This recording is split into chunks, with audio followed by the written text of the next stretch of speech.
Hey guys, this is Jeremy with Integra Pest and Lawns. This is round 2 of your fertilization and weed control program. It has a broadleaf and grassy weed herbicide, blue dye, and also has the second part of your pre-emergent for Bermuda lawns only. St. Augustine will get a slightly different treatment this round.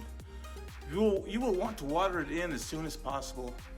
It can sit on top of the grass for a few days and it will be just fine, but the sooner you get it watered into the ground, the better. Now, even though we use liquid pre-emergent, it still needs to be watered into the topsoil to do its job. The sooner it gets watered in, the sooner it will start working. Now, the blue dye that we use is to make sure that we have complete coverage and not missing any spots. On occasion, you'll see some areas that are darker than others. That just means that it was overlapped a bit while applying the spray.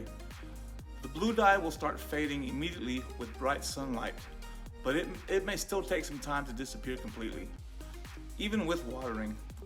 It can be a little messy, so the faster you get it watered in, the better. It can also be washed off with 1 part bleach and 20 parts water if you get it onto something. Now, the dye is perfectly safe and there is nothing to worry about if it gets on you or your pets. Now, one of the most common questions we get is about rain. What happens if it rains after you get a treatment? As long as it has had time to dry, typically 1 to 2 hours, it will be just fine. If there is a light rain, it won't harm anything. We use what they call a spreader sticker into our mix, and it helps the plants really absorb the chemicals right away. Now, the good thing about rain is that it will help dissolve the granules or pre-emergent into the topsoil quicker without you having to water the lawn. So rain is good. As I was editing this video, my office staff actually wanted me to mention that they get a lot of questions about fertilizing this time of year. So we do 8 treatments a year, and the lawn treatments 1, 2, 7, and 8, they don't have fertilizer in them. And the reason being is that the grass is still dormant at this time.